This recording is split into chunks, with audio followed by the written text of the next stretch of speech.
Ladies and gentlemen, thank you for standing by. Welcome to Resources for Integrated Care webinar, Self-Direction for Dually Eligible Individuals Utilizing LTSS. At this time, all lines are in listen-only mode. If you should require assistance during the call, please press star followed by the 0. I would now like to turn the conference over to our host, Ms. Alana Noor. Please go ahead. Thank you so much. My name is Alana Noor. I'm with the Lewin Group. Welcome to the webinar, Self-Direction for Dually Eligible Individuals Utilizing LTSS. Today's session will include a 60-minute presenter-led discussion, followed up with 30 minutes for a discussion among the presenters and participants. This session will be recorded, and a video replay with a copy of today's slides will be available at resourcesforintegratedcare.com. The audio portion of the presentation will automatically stream through your computer. Phone lines are also available for this presentation. To access the number, click the black phone widget at the bottom of your screen. Continuing medical education and continuing education credits are available at no additional cost to participants. We strongly encourage you to check with your specific regulatory boards or other agencies to confirm that courses taken from these accrediting bodies will be accepted by that entity. For today's webinar, the planners and faculty have no relevant financial interests or affiliations. You'll see on this slide that we've laid out the various continuing education credit requirements. Social workers can obtain continuing education credit through NASW if you complete the pre-test at the beginning of the webinar and complete the post-test. Nurses can obtain continuing education through the California Board of Registered Nursing by completing the pre- and post-test. Physicians and other individuals looking to obtain credit for attending this webinar must complete the post-test through CMS's Learning Management System. Additional guidance about obtaining credits and accessing the links to the pre- and post-tests can be found within the Continuing Education Credit Guide in the resource list on the left-hand side of your screen or at the Resources for Integrated Care website. This webinar is supported through the Medicare and Medicaid Coordination Office at the Centers for Medicare and Medicaid Services. MMCO is helping beneficiaries dually eligible for Medicare and Medicaid have access to seamless, high-quality health care that includes the full range of covered services in both programs. To learn more about current efforts and resources, please visit our website or follow us on Twitter for more details. Our Twitter handle is @integrate_care. At this time, I'd like to introduce our moderator. Carol Regan is a Senior Advisor to Community Catalyst Center for Consumer Engagement and Health Innovation, which provides resources and expertise to ensure that patients and families, particularly the most vulnerable, have a voice at all levels of the healthcare delivery system, from individual care to health system design to state and national policy. Carol has over 30 years of experience with national and state-based public policy and advocacy organizations, including a focus on long-term care and workforce development. Carol, I'll pass it over to you.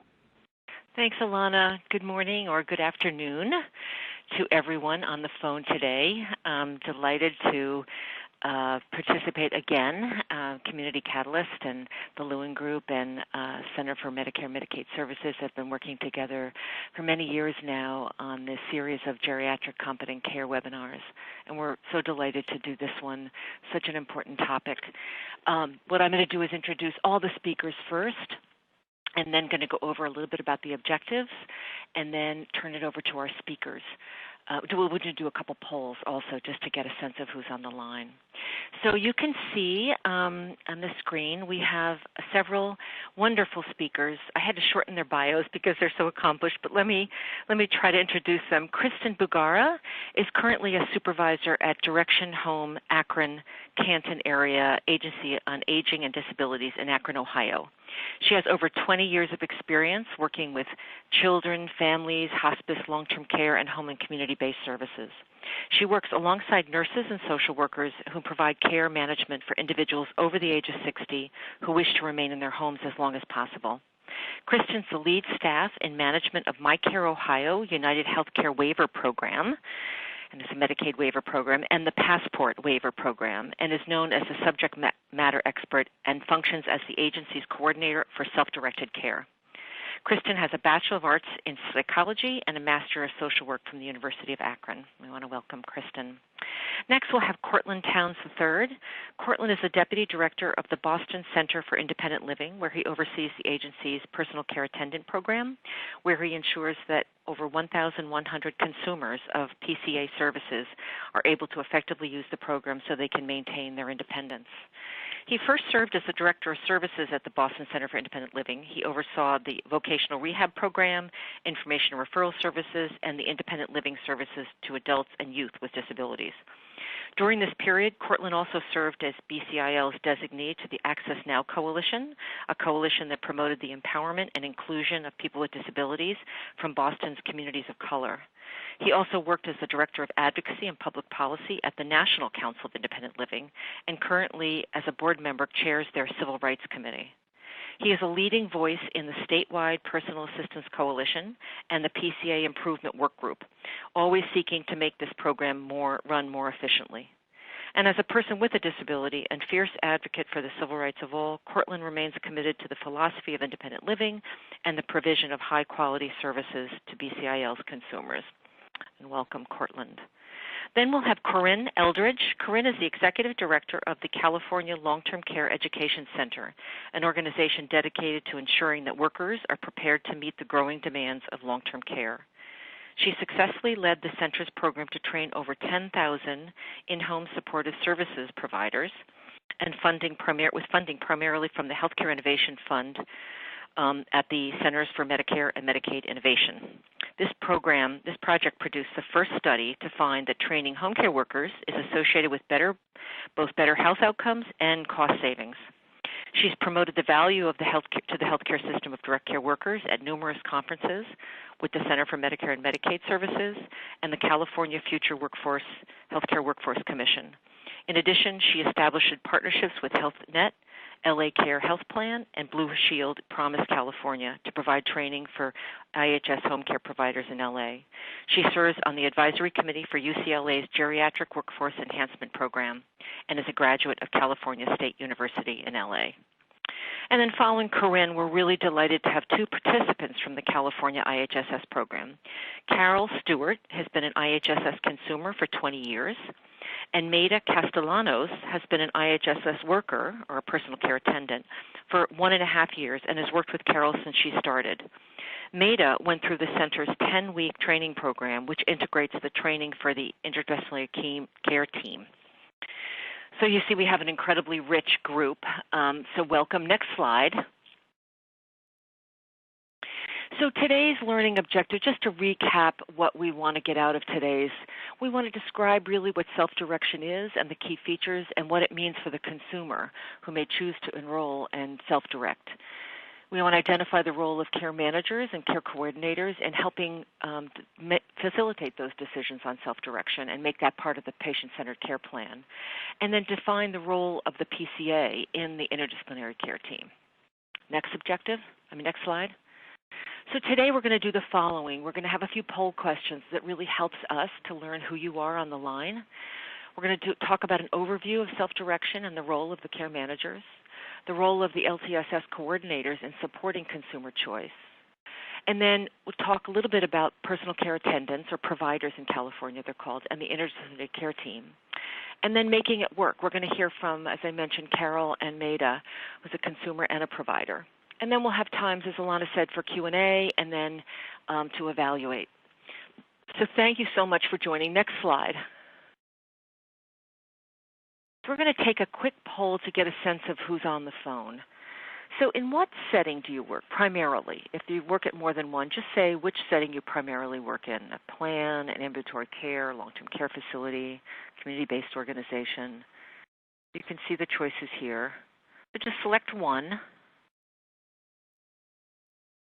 Great. Thanks. And now let's see what we've got as results. Oh, terrific. Okay, so one of the settings, we have a lot of people, the majority of people are with a health plan and a few with community-based organizations. Wonderful. Thanks so much. Next poll. Which of the best describes your professional area? Again, some of you may work in multiple ways, but just pick what you would say primarily is your professional area. Administration, customer service, care coordination, pharmacy. You see a whole list there. Okay. All right, great. Let's see what we've got. Right, over almost half are care managers, care coordinators. Great.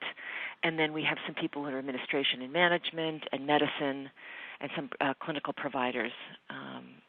Anybody else? A little bit? Oh, quite a few in social work, advocacy, and policy. Great. We have a really nice spread of people interested in this area. Terrific.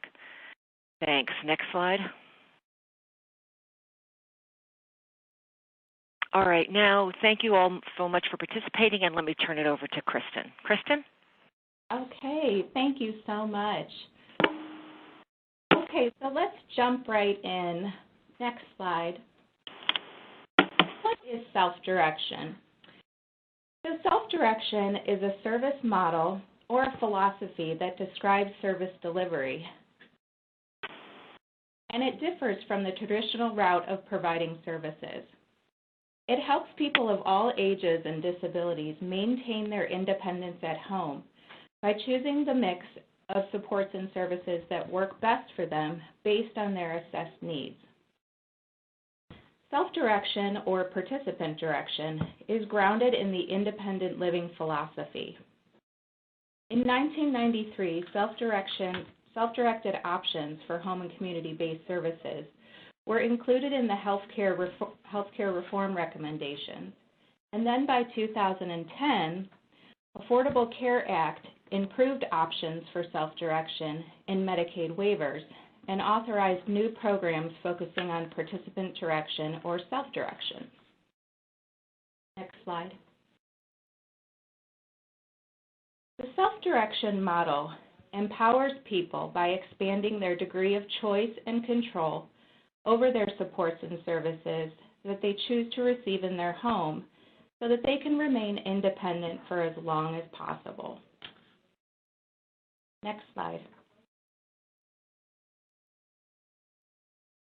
The goals of self-direction seek to maximize each person's ability to control their own decisions and really promotes self-efficacy, which is the belief in one's own ability to succeed. Self-direction complements person-centered planning and facilitation. It broadens choice and control over services and supports and staff to further individualize and deliver supports that are tailored to the person's needs. Next slide. Some good characteristics of candidates that are good for self-directed individuals are a desire or a want to have input in their decisions regarding care, an ability to manage and communicate their own decisions, an ability to understand what is allowable under each service and acts as the employer of record. They should have a stable living environment and a strong backup plan. Members who would not be ideal candidates for self-direction would be those people who have been deemed incompetent by a doctor or individuals who do not have any desire to participate in their capacity regarding their own care. So that brings me, next slide. That brings me to the subject of authorized representatives in self-direction. An authorized representative is a person's legal guardian or family member, or any other person identified by a member to help manage services as defined in the care plan and supervise employees if a person is unable to do so independently. So if a person is unable to maintain control over their own supports and services, they may assign somebody to act as an authorized representative to do that on their behalf. This option allows for many people who wouldn't ordinarily be able to self-direct participate in self-directed services. Next slide. Within self-direction, there are two different types of self-directed authority. There is an employer authority and a budget authority. Within self-directed employer authority, when that authority takes place, there is an assessed need for personal care services. The person then assumes the responsibility for being the personal care provider's employer And what this includes is hiring their provider, training their provider, assisting with setting a pay rate within guidelines, directing their own care, and then potentially terminating their provider if that's necessary. Next slide. In budget authority, a person must have an assessed need for any one of the listed services here. So choices: home care attendant service, alternative meal services, pest control, home modification, maintenance and repair, home medical equipment, supplemental adaptive and assisted devices. If the assessed need is there for any one of those services, the person can assume the responsibility for choosing a provider for that service, scheduling the service, and then setting the pay rate within guidelines for that service. And that's what's considered budget authority. Next slide. So this slide shows a snapshot of what traditional care management looks like versus self-directed care management.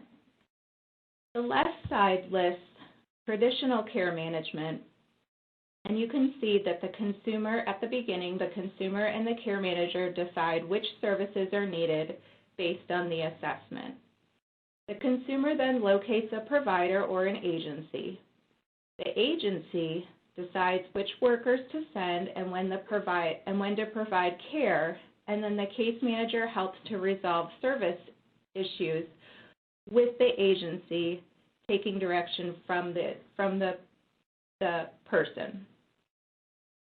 On the right side, through self-directed care management, the consumer and the case manager decide which services are best based on the assessment, but then the consumer locates the providers and determines their own schedule based on their assessed needs. The consumer then will hire and manage their own employees and directly resolve their own service issues. Of course, the case manager is very supportive through this process, which brings me to my next slide. The role of care management within self-direction. So care managers play a very important role within self-direction through education, facilitation, and support. Next slide. Education is the foundation for a successful self-directed person. The care manager is responsible for informing each person what services and supports they qualify for based on the assessment. It is the care manager's responsibility to ensure that the self-directed person is aware of their responsibilities as the employer and how to communicate when their needs are not being met. Next slide. Facilitation. Another role within care management with a self-directed individual is facilitation. So during the assessment process, discussion of health goals, likes, and dislikes should be clearly identified so that the person and the care manager are aware. Barriers to care should be discussed, for example, living in a remote area, challenging family members that may be present during care hours, or what a process would look like when a service is not completed to satisfaction. For employer authority, the application process may become very overwhelming for both the person and the prospective provider, so assistance and explanation from the case manager is very helpful. Next slide. And finally, support. Care managers are the glue. Care manager support is the glue that holds self-direction together. Although the case manager doesn't take a front seat role in the scheduling of services, it's essential for support to be there when it comes to discussing services. The case manager should encourage each person to make good decisions and reminders of what the health goals are. There should be continuous review of the care plan to ensure that each person is achieving what they had intended to achieve. Guiding the individual to make sound decisions and supporting them through their decision process helps to reduce any possible negative outcomes that may come of making negative decisions. And of course, a good backup plan is required and should be discussed often. This is important because there are times when a service, particularly personal care service, can fall through, and there needs to be a backup plan when that happens. Next slide. So there are several benefits to consumers through self-direction. Since the consumer is in control of their own supports and services, flexible scheduling is an option. Shifts can be scheduled whenever that they are ready for services. It also reduces unmet needs and call-offs because working closely with an employee and addressing your needs on a day-to-day basis does reduce those unmet needs. It also enhances feelings of safety and promotes independence, choice, and self-determination. Since individuals can choose their own service providers, they often feel more comfortable with their own decisions and communicating their decisions to that person. Next slide.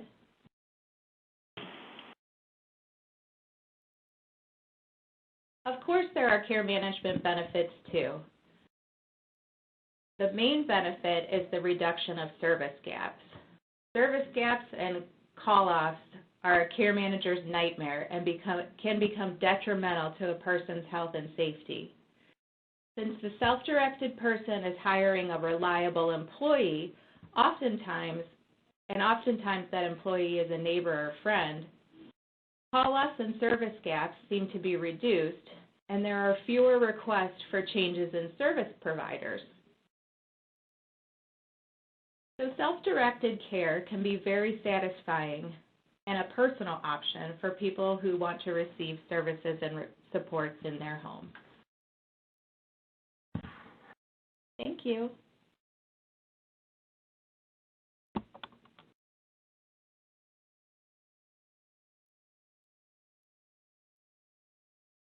Cortland? Hi, this is Cortland, and I'm Deputy Director at the Boston Center for Independent Living. And independent living centers are somewhat unique as we do not provide any case management services at all. Independent living centers are organizations that are run by and for people with disabilities, and it's a cross-disability organization. So legally, the definition of to be an IOC, you have to have over 51% of staff be persons with disabilities. We're probably at about 75%, and same with the board. It's board directed, so 51% of the board has to be people with disabilities, and we exceed that number as well. So what I'm going to be talking about a little bit is OneCare, the model that we have in Massachusetts, which is our independent living long-term services and supports model, and it's a Medicare, Medicaid demonstration for folks that are dually eligible.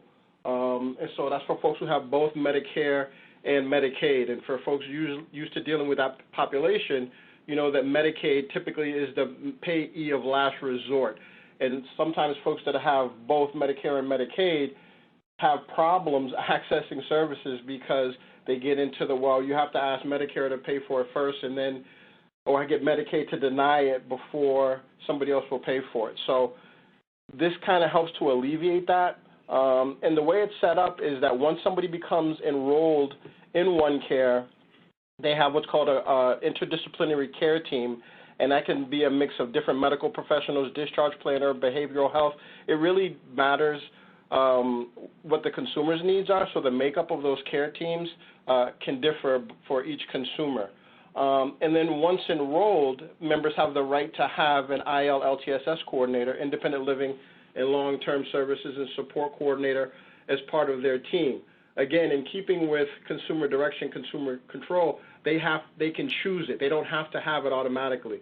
So they join the plan.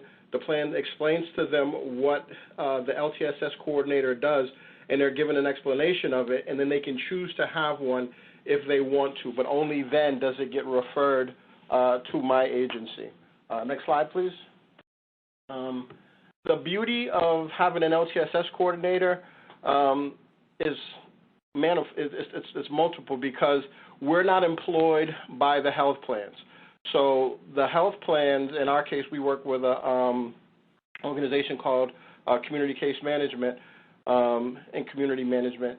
We are not employed by them. They actually contract with independent living centers like ours, recovering learning centers, and ASAPs, Aging Servicing Access Point, to provide the services, work with the consumer, help them figure out what they need, and as well as do the service coordination once those services get approved. The beauty of it is that we're not working for the health plan.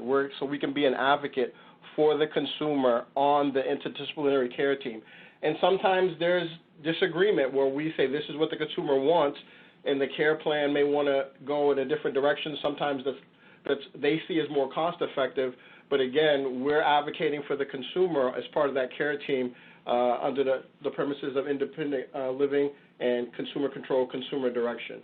So an important part of that process is meeting with the consumer and building a rapport with them, really. So it's important that as independent living centers, we employ people with disabilities, and that while that may not be the same disability that the consumer that they're working with, there's that shared experience of having a disability, probably facing some of the same barriers and discriminations, and et cetera. And so they go out and they meet the consumers in their homes, and they use a tool that they work with the consumer to help identify what their needs are, what they want for their own goals to live independently. And it may not even be goals that we agree with. That's not our role. Our role is to help the consumer identify what services and supports that they need to live independently in the community, advocate for those as part of the interdisciplinary care team, and then go from there. Next slide, please. So I talked about some of the bullets that are on here because we're able to provide the expertise in the long-term services and supports, because it's the same services that we're providing to consumers that come through our door, and the same with the folks that are from the recovery learning model, which is very similar to the independent living model, whereas independent living centers are cross-disability organizations. With the recovery learning models in those centers, they have folks that also have a diagnosis of mental health or mental illness working with that population. And so they're also providing skills training and peer mentoring much in the same way that the independent living centers do. And this slide really kind of talks about some of the benefits, because the same people that have disabilities and may have used some of the services that they're helping other consumers to access in the role of the long-term services and supports as well. And again, as I mentioned before, the initial assessment is assessed in the consumer's home. And once somebody gets on the program, they're often seen about quarterly during the first year to make sure that the services and supports that are working for them and that they're still the same. They can change over time. We've seen people who initially may be eligible for PCA services, but they may not be ready. They don't feel like they have the skill set to do the managing and the hiring and firing and scheduling of PCAs. So they may initially start out with services like Meals on Wheels, laundry services, things like that. And they may have home health aides coming in doing some of their hands-on care needs, but then they may get to a point where they feel like they can manage PCA services, and we'll make a referral for that. Next slide. So when the LTSS meets with the consumer in their home, they explain to them what their role is. The one care entity is supposed to do that, but sometimes there's so many people involved with consumers from different agencies that we kind of have to go over that with them and explain that we're not case managers. We're not there to try to tell them what they need, but really to talk to them, figure out what their skill sets are, what it is that they want and need to live more independently in the community. And the key is that independence is different for each consumer. Some people may not want that many people in their homes, and they may have friends and family members that are providing some services that other agencies could do, but they're not comfortable with that, and that's okay. But our folks work with them to identify their short and long-term goals, figure out what their current barriers to independence are, and how they can overcome some of those. So once we figure out what those are, we have to go back to the interdisciplinary care team, advocate for those, get them approved by the plan, and then the LTSS coordinator switches into more of a service coordinator role to get those services in place. And again, consumers have the right to make changes to those selected services. Next slide.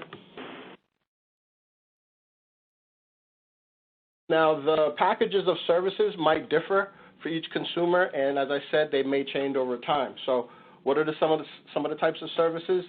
Skills training and education. That's something that all consumers of independent living centers get. That's part of our core services. Peer support. A lot of consumers need assistance with accessing non-medical transportation, home modifications, Meals on Wheels, adult day health programs. They maybe want to have more socialization and interaction and recreation with other folks with disabilities, and homemaker and companion services. That's one of the beauties of, in our state with the OneCare, because OneCare is able to get certain things approved that our state-funded straight PCA services will not cover. So companion services, anything with chewing or supervision, our regular state mass health PCA program does not allow that, but that is something that OneCare entities have the flexibility to do. Next slide. And this really talks about the methodology because, again, it's a person with a disability that's working with another person with a disability, and we use a strength-based needs assessment. So that means we're operating under the premise that everybody has their own unique strengths, no matter what their situation is. And those, helping identify what those strengths are, can be used as a starting place to start to develop, more strengths that will support the person's efforts to reach their goals and be, as independent as possible for them. And oftentimes, somebody from outside of that person's immediate environment can be the person that's best able to help them to point out their unique strengths, talents, abilities, and strengths. Next slide. So this is a bit more on utilizing a strength-based approach. And these are some of the questions that we ask during that initial assessment. And sometimes the assessment may take more than one visit, but the tool that we use and the questions that we ask, what is working well right now for you? What do you want to accomplish? What do you feel that you can build on?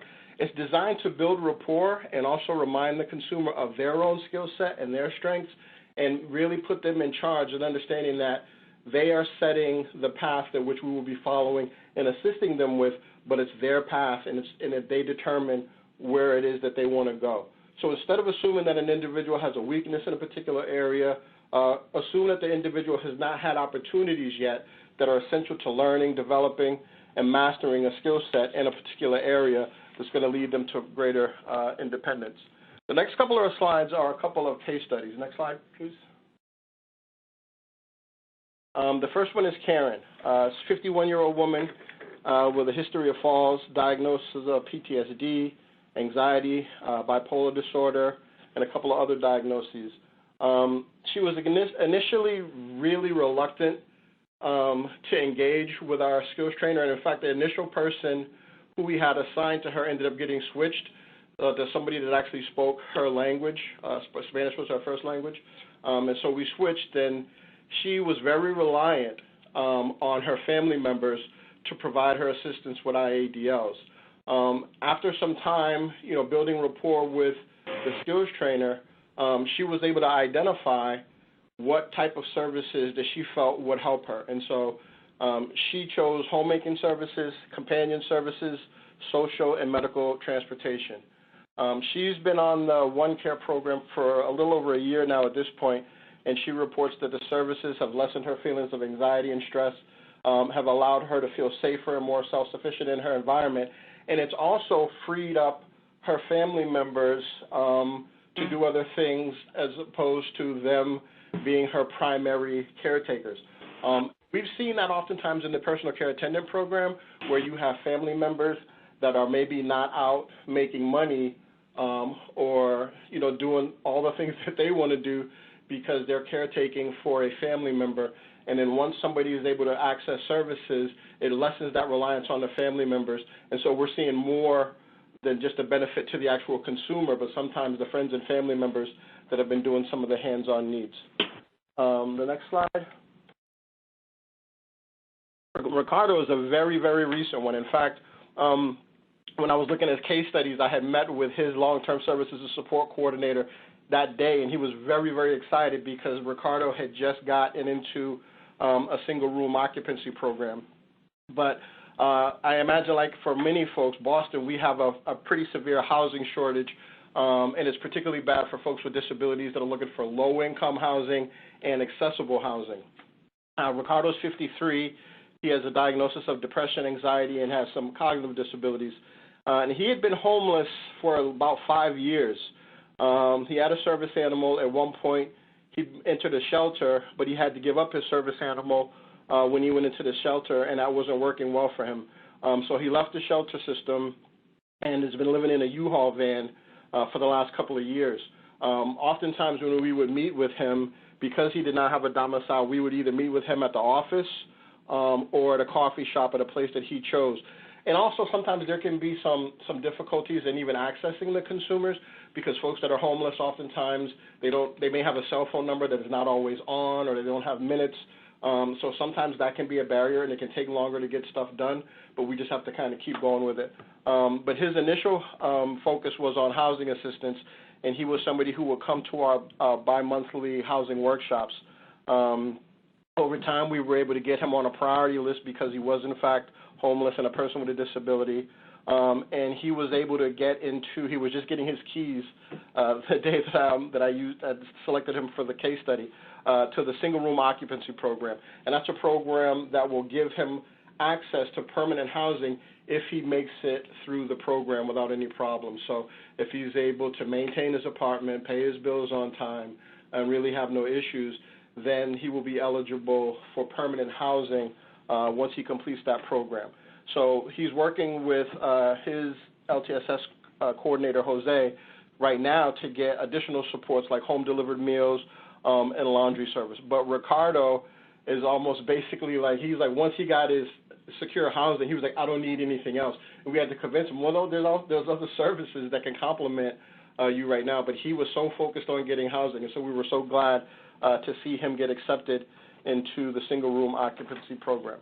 And so that's it for what I have, and I'll be happy to take questions at the end as part of our wrap-up.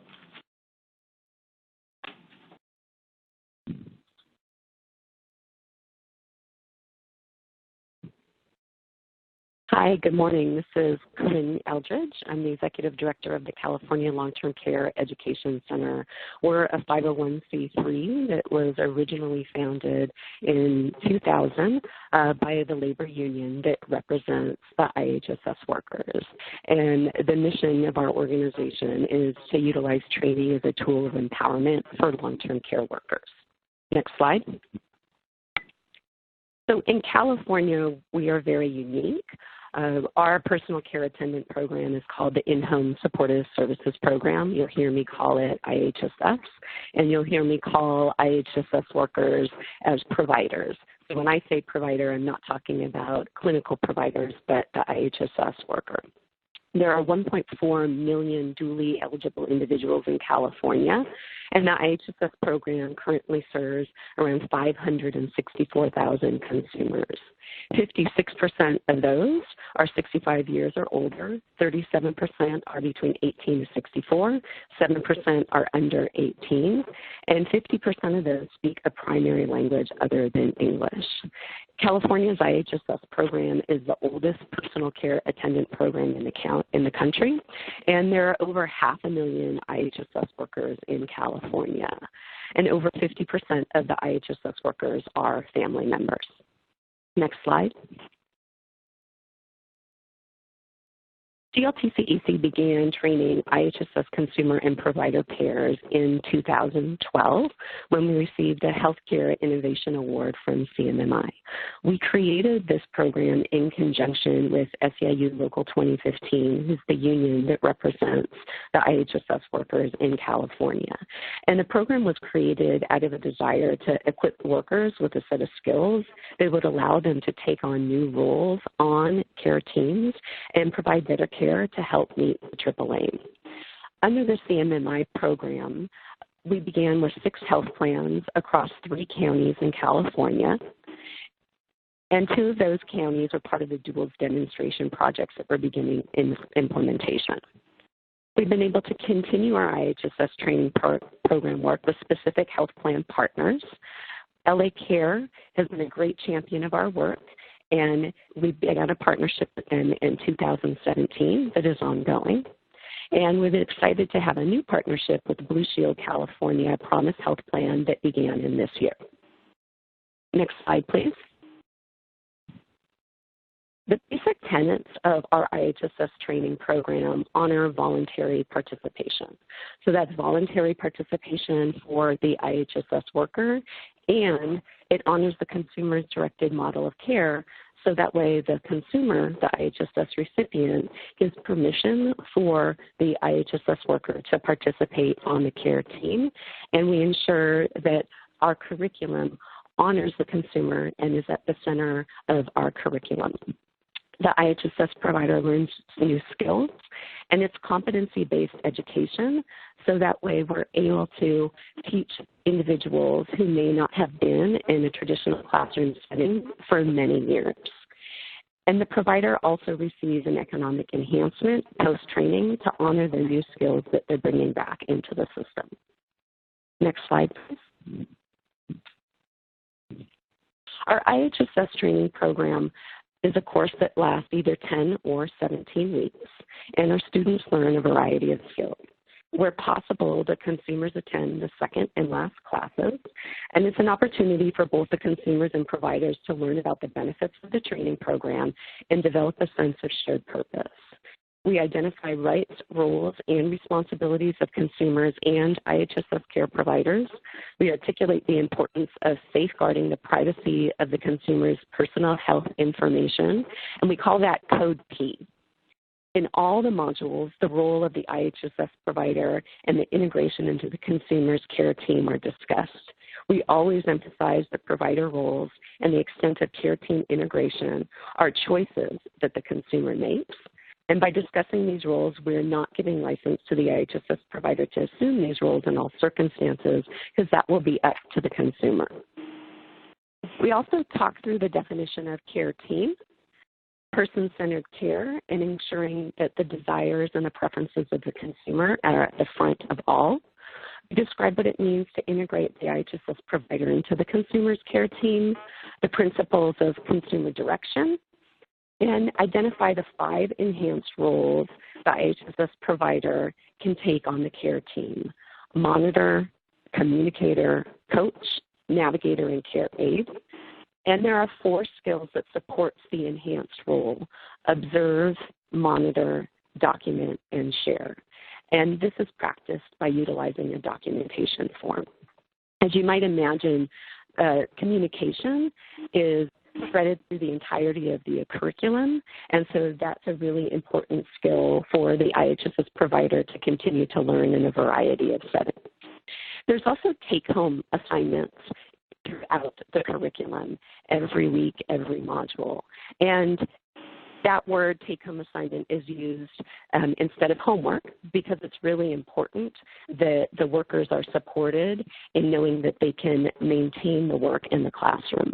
And in those take-home assignments, we encourage and have part of the assignment that the IHSS provider has discussions with the consumer about what was learned in class that week.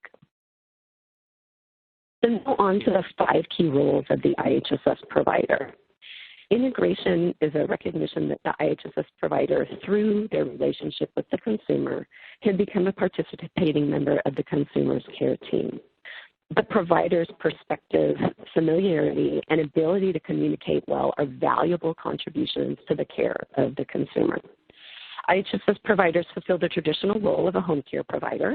They assist the consumer with household chores, personal care, safety, help with ADLs, IADLs, and they can support the consumer in living an active, independent life at home. Because of these roles and the frequent contact that the provider has with the consumer in the consumer's home, the provider really has a unique perspective on the consumer's health and well-being because they're with the consumer it's so much more frequently than any other person.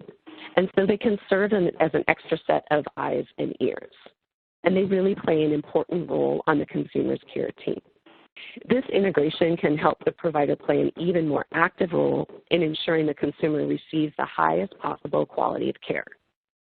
To be an active member on the care team, IHSS provider needs to learn to play some additional roles or enhanced roles, and we support those throughout the curriculum with a series of care team role plays, where we have a tool built into the curriculum where the form is reviewed in the classroom with both the consumer and the provider, and they go over the roles that the consumer is comfortable for the provider to play. It's also a tool that providers can use to talk with the consumer's doctor, primary care physician, and other members of the care team about integration into the care team. It gives details about what the provider has learned through our training program, and it also makes suggestions of words on what to use when speaking with the care team. It's really designed to be filled out and left with the consumer's primary care physician or any other member of the care team, so that way there's an introduction and an inclusion on the care team. And this is utilized again in the classroom, so that way the provider is able to practice and work against any barriers that they may have either in communication or awareness of our program. Next slide, please. IHSS providers play really valuable roles on care teams.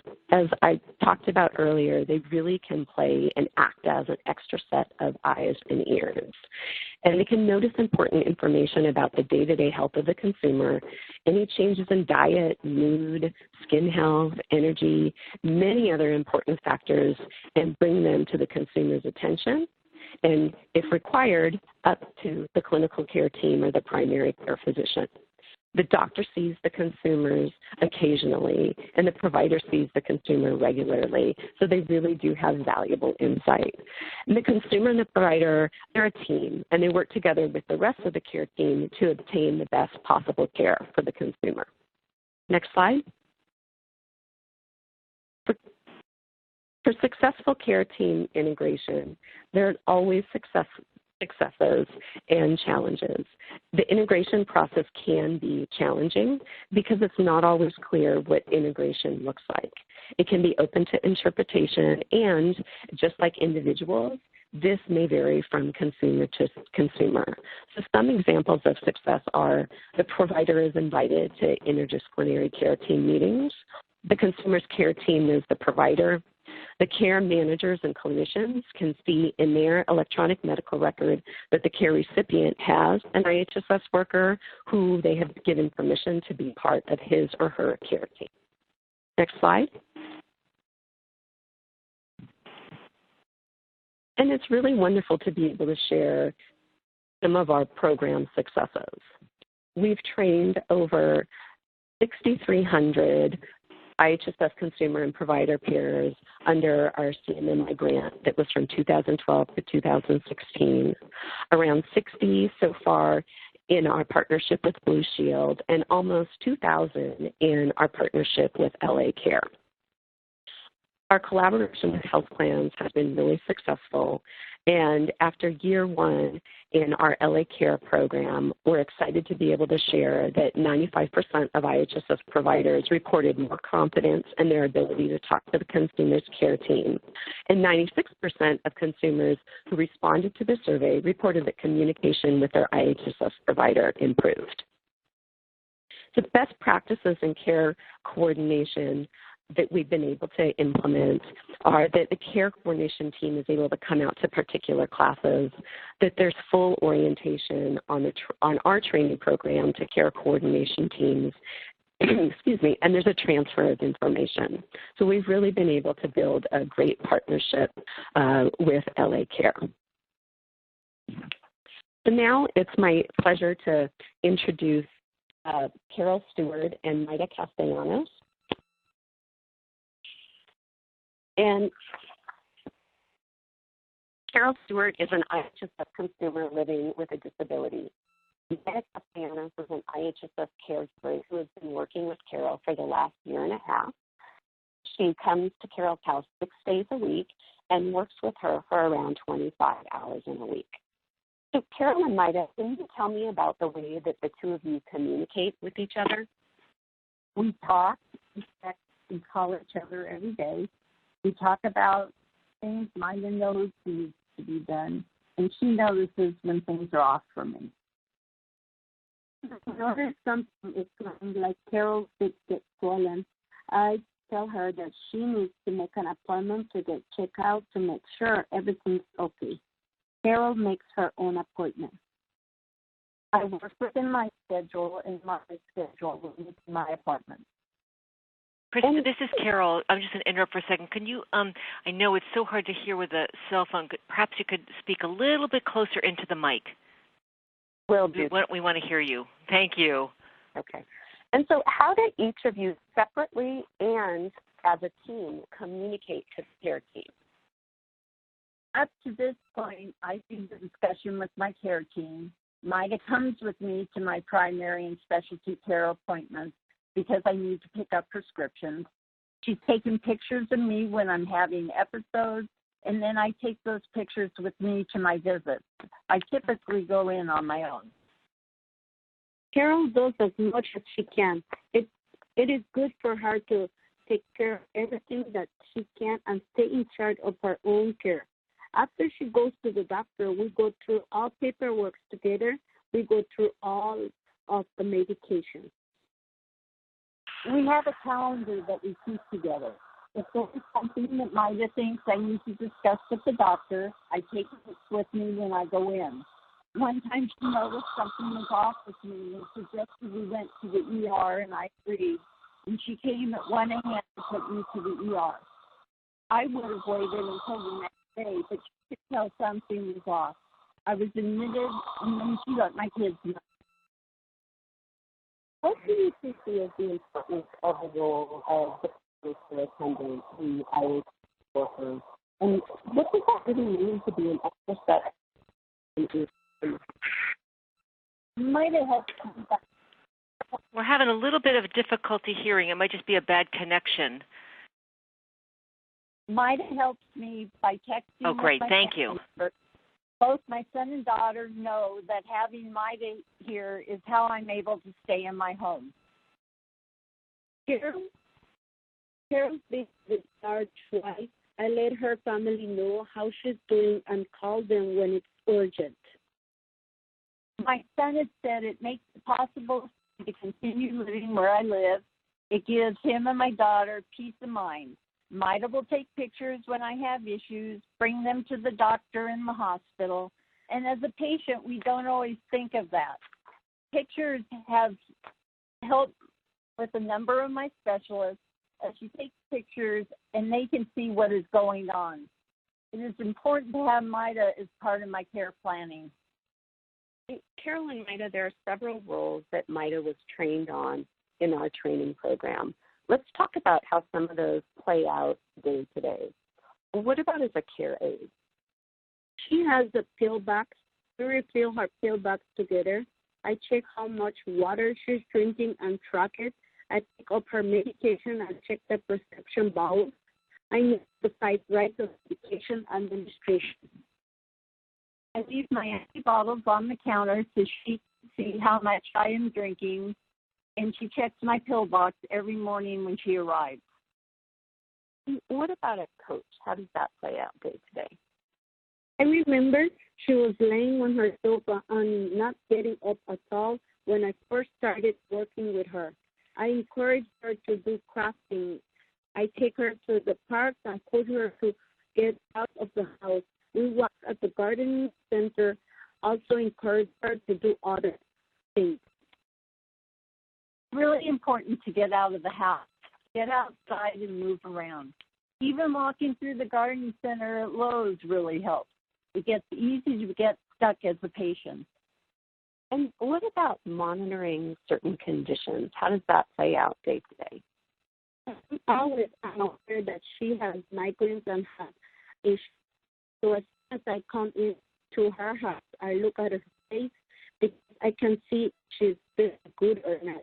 When it makes me aware, I tell her she needs to take an appointment.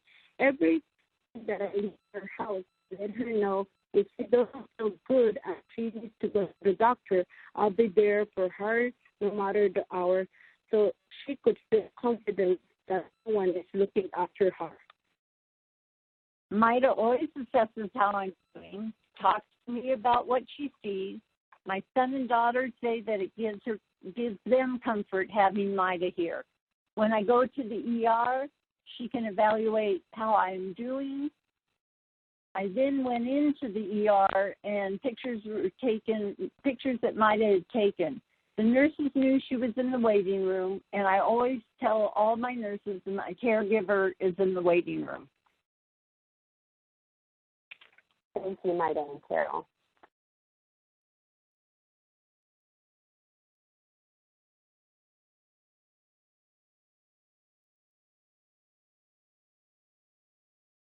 Wonderful. Well, thank you to Maida and Carol and Corinne as well, and Kristen and Cortland so much for your presentations. As promised, we now have some time for questions from the audience and a little bit of Q&A with all of our speakers. Thank you to everyone who's already submitted your questions. If you have questions now that you'd like to submit, please submit them using the Q&A feature on the lower left of the presentation. Type your comment at the bottom of the Q&A box and press submit to send it. We'll get started with some of the questions that we've received already.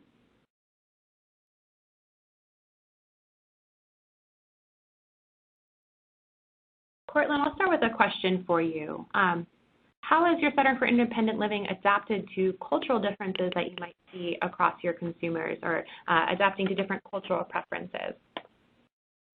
That's something that we really prioritize. I mean, our office is literally right in downtown Boston. We're at the downtown crossing train stop.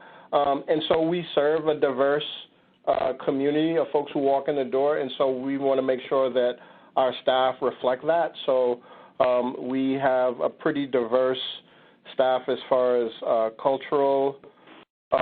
We have several different languages spoken. I have folks that speak Spanish, Haitian Creole, ASL, a variety of different languages. I had a Cantonese speaker in the LTSS department and Mandarin speaker, but she just left to go back to graduate school.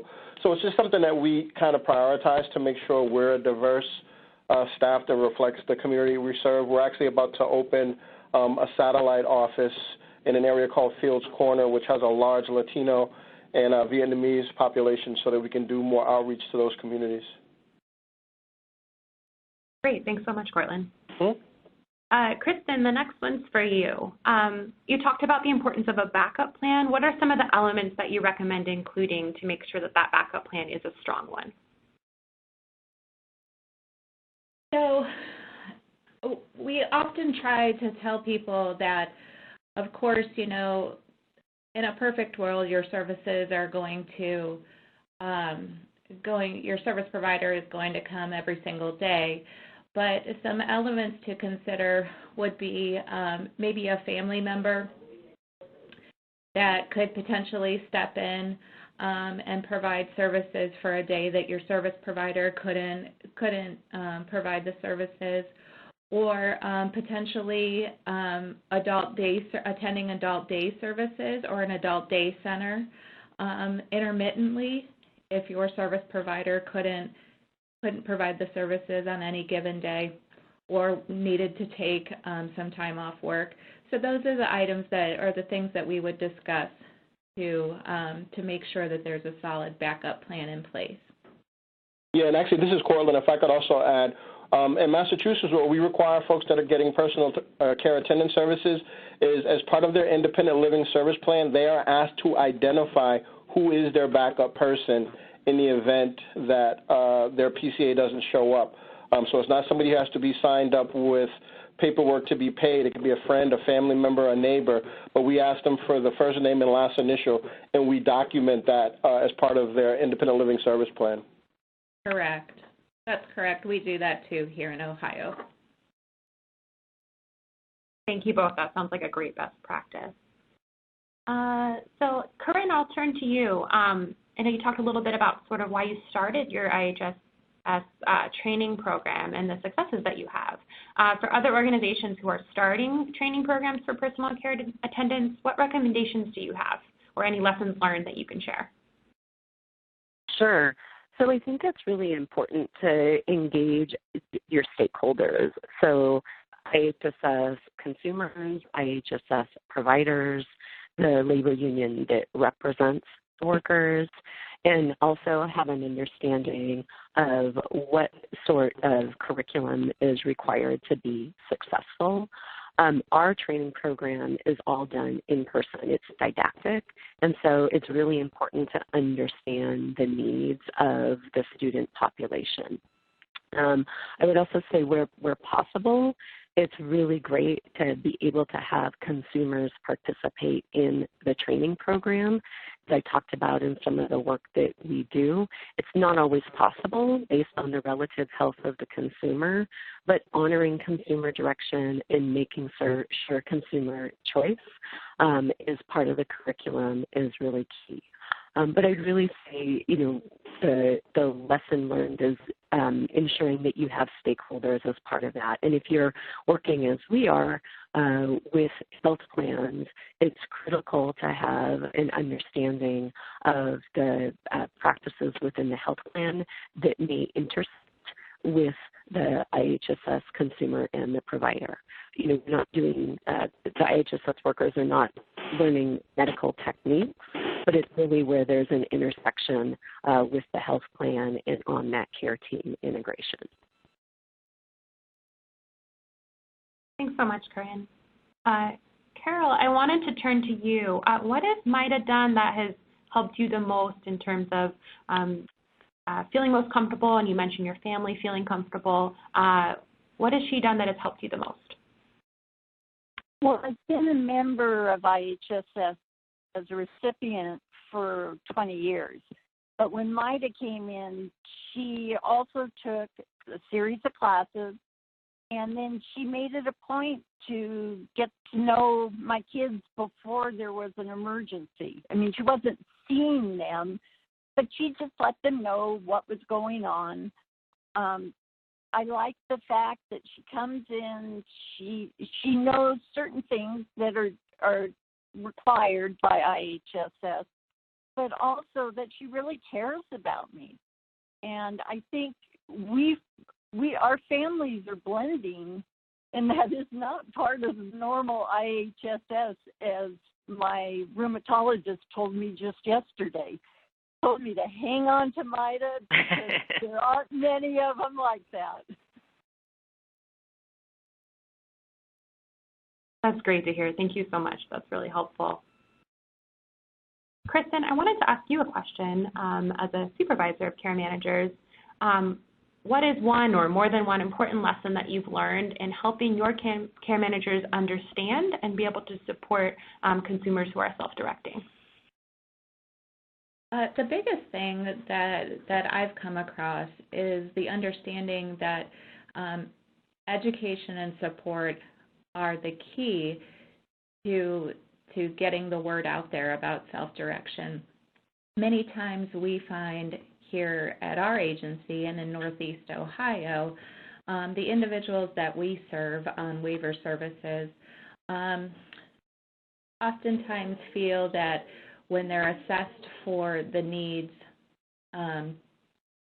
to need personal care services or to need home-delivered meals, they oftentimes feel like they're losing a part of themselves because they're needing help. And so when we introduce self-direction as a service option, it's important for our case managers to introduce it as though, even though they have these needs, they can still have control over those decisions.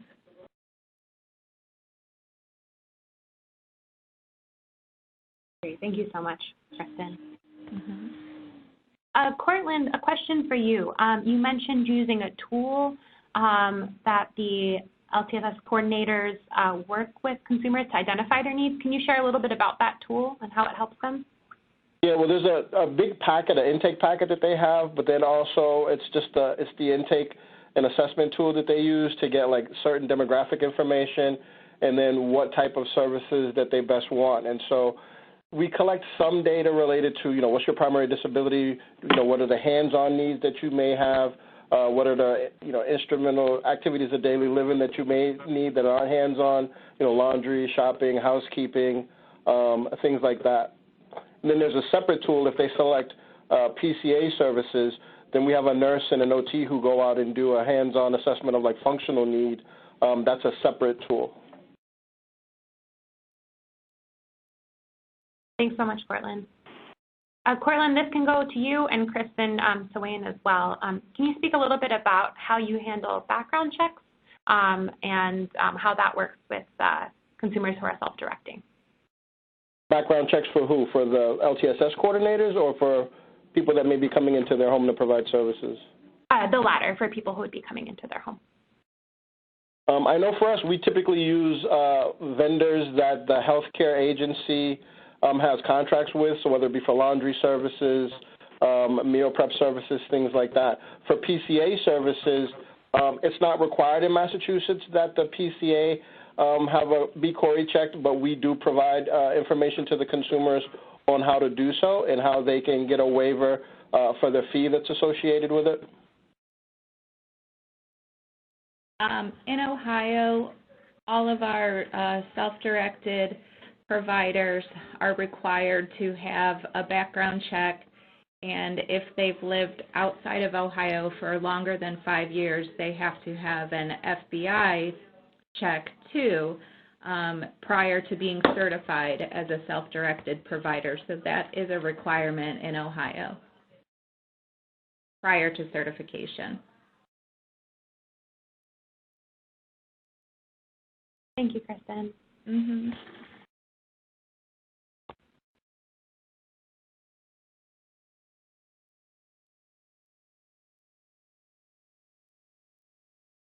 Corinne, this one's to you.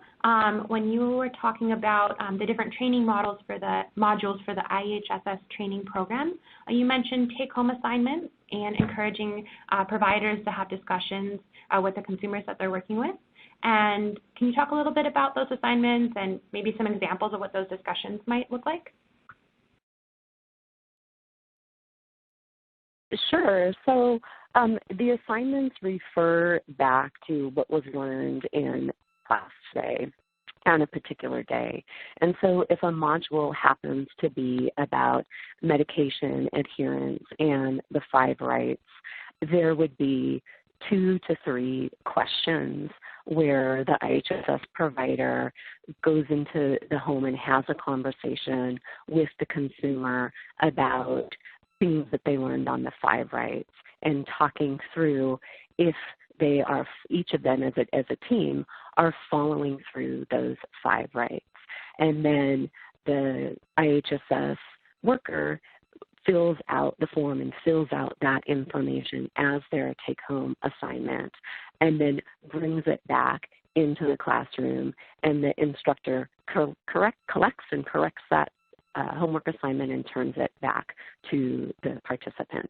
No PHI is shared in those take-home assignments, and PHI is not talked about in the classroom, but it's a way, again, to reinforce the learning that's done in the classroom, bringing it into the home, so that way there's a conversation, and then it's brought back into the classroom to reinforce.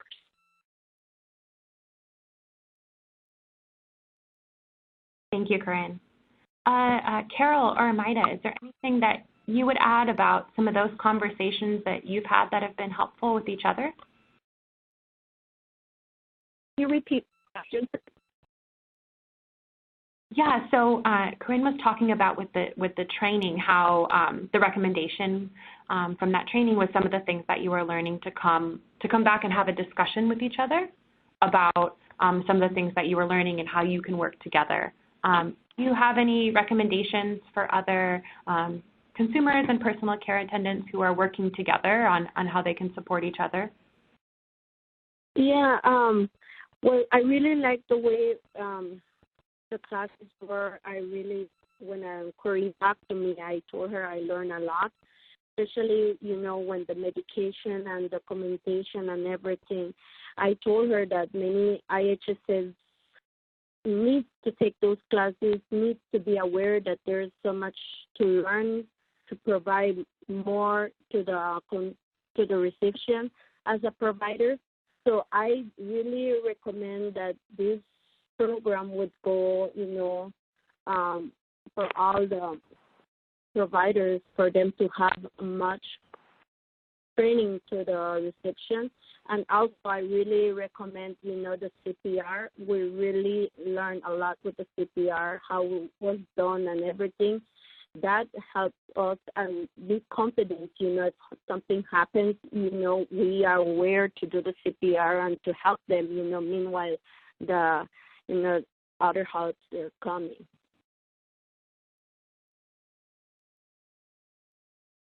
Thank you, Maida. Carol, anything that you would like to add? Well, I met Corinne because I was invited by Maida to go to her graduation. And every week after her classes, she'd come here and tell me what she had learned and things that she thought might be helpful for us, and things that made her more confident. I mean, she's repeatedly said the CPR certification was paid by her going to IHSS. She didn't have to pay to go to Red Cross to learn how to work on a dummy. They had a class and they had multiple dummies, and every provider had the opportunity to learn. Thank you, Carol. Okay, so we have one closing question, and Courtland, this one goes to you. You talked about the importance of a strengths-based assessment. Can you talk a little bit about how strengths-based assessments can help coordinators support consumers who are self-directing?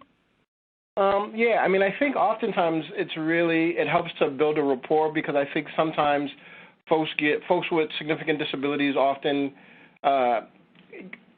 interact with service providers in a way that can sometimes feel degrading or alienating. And I think it's important, when folks come into an independent living center and they see, oh, okay, there's people with disabilities. It may not be the same one that I have, but people with disabilities that are here living and working and, providing peer mentoring, and they've done that. So it's really, as opposed to like, what's wrong with you, or, that type of line of questioning. It's more about, what skill sets do you have that you wish to strengthen? So it's assuming that there is a base, to build upon.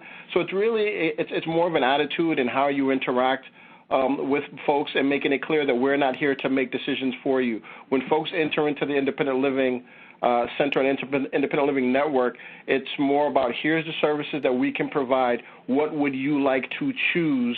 And you can choose your own goals. You can drop those goals. You can change those goals, and we're here to support you. So even if it's a goal that, say, the skills trainer thinks, will be pretty hard to attain, what they'll say is, let's break it into chunks. The example we often use is somebody could come in that hasn't graduated from school, and they say, I want to be an astrophysicist.